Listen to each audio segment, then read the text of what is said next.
So how do you get your dog to stop sniffing? This is one of the most common questions I get asked, and I know how frustrating it can be when you're trying to train and you can't seem to get your dog's nose off the ground. So in this video, I'm going to show you a quick and easy game that you can play to help teach your dog to choose to stop sniffing and focus on you instead. Let's get started.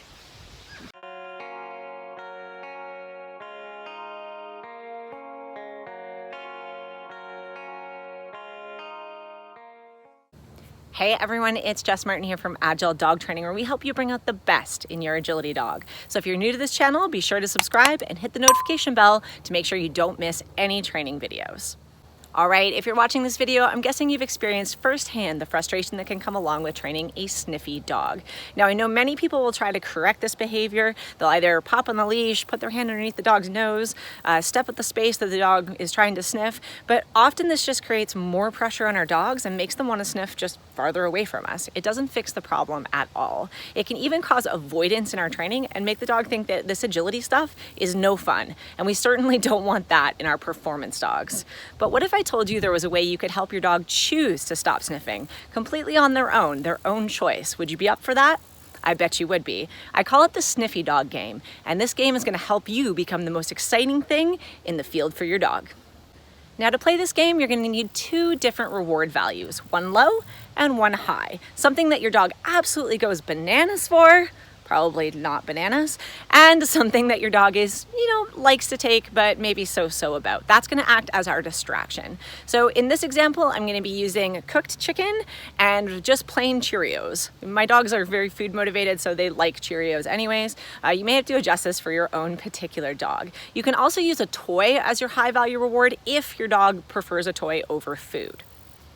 Now, in the beginning, be sure to play this game in an environment that doesn't offer any additional distractions. Something like a room in your house with no other dogs or people in it. This way, you're sure to be the most exciting thing in the room for your dog. To begin this game, you're going to throw a piece of low-value food away from you and encourage your dog to go get it. Now, if they think this is some kind of test, you can use your get it cue, get it, encourage them a little bit to go away. If they don't need that encouragement, just let them go. The important part is that once they go to the food, you're going to wait. Yes, completely wait. Do not call the dog's name. Just stay silent and use your patience. Once a dog turns to look at you because nothing else is going on in the environment, you can give your yes cue, run, have a party, reinforce with your high value reward. Remember, you want something that your dog goes absolutely crazy over, because that value is going to transfer to you, the handler. And we want your dog learning to work with you when you're doing any of your training.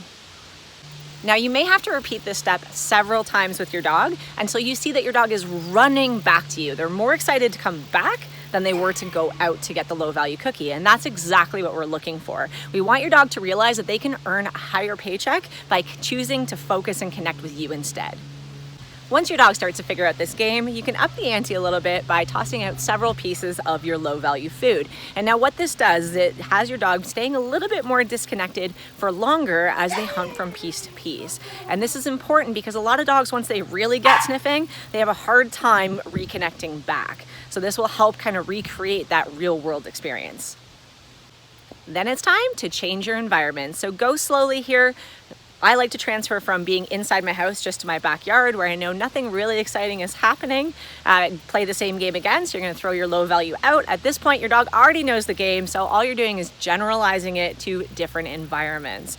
Now, I also like to add in a special little twist here for distraction training, and that is I'll introduce a closed food container, what I call the cookie jar, into my training space. So I'm going to put that out in advance. My dog is likely going to go up and investigate it. Again, I'm going to play the same game, wait until they choose not to be interested in it, turn around, look at me, and then I can give my high value reward for paying attention to me instead. Now, a little bit of a note here, be sure that you're using something the dog cannot actually steal and go away and open, because if they learn to open the cookie jar, well, you're not really necessary anymore. So it's important that you're using something they can't get actually into. You'll likely start to notice that your dog disengages from distractions a lot faster as they start to realize that it's just like the Sniffy Dog game. They get higher value for coming back to you, and you starting to become the most important thing to your dog. Play this game as a warm-up before your training sessions to help supercharge your dog's focus and bring the fun back into your training. All right, that's it for this episode. Remember, if you have any agility struggles you'd like a solution for, be sure to post in the comments below and I'd be happy to feature them on a future video. Until next time, happy training.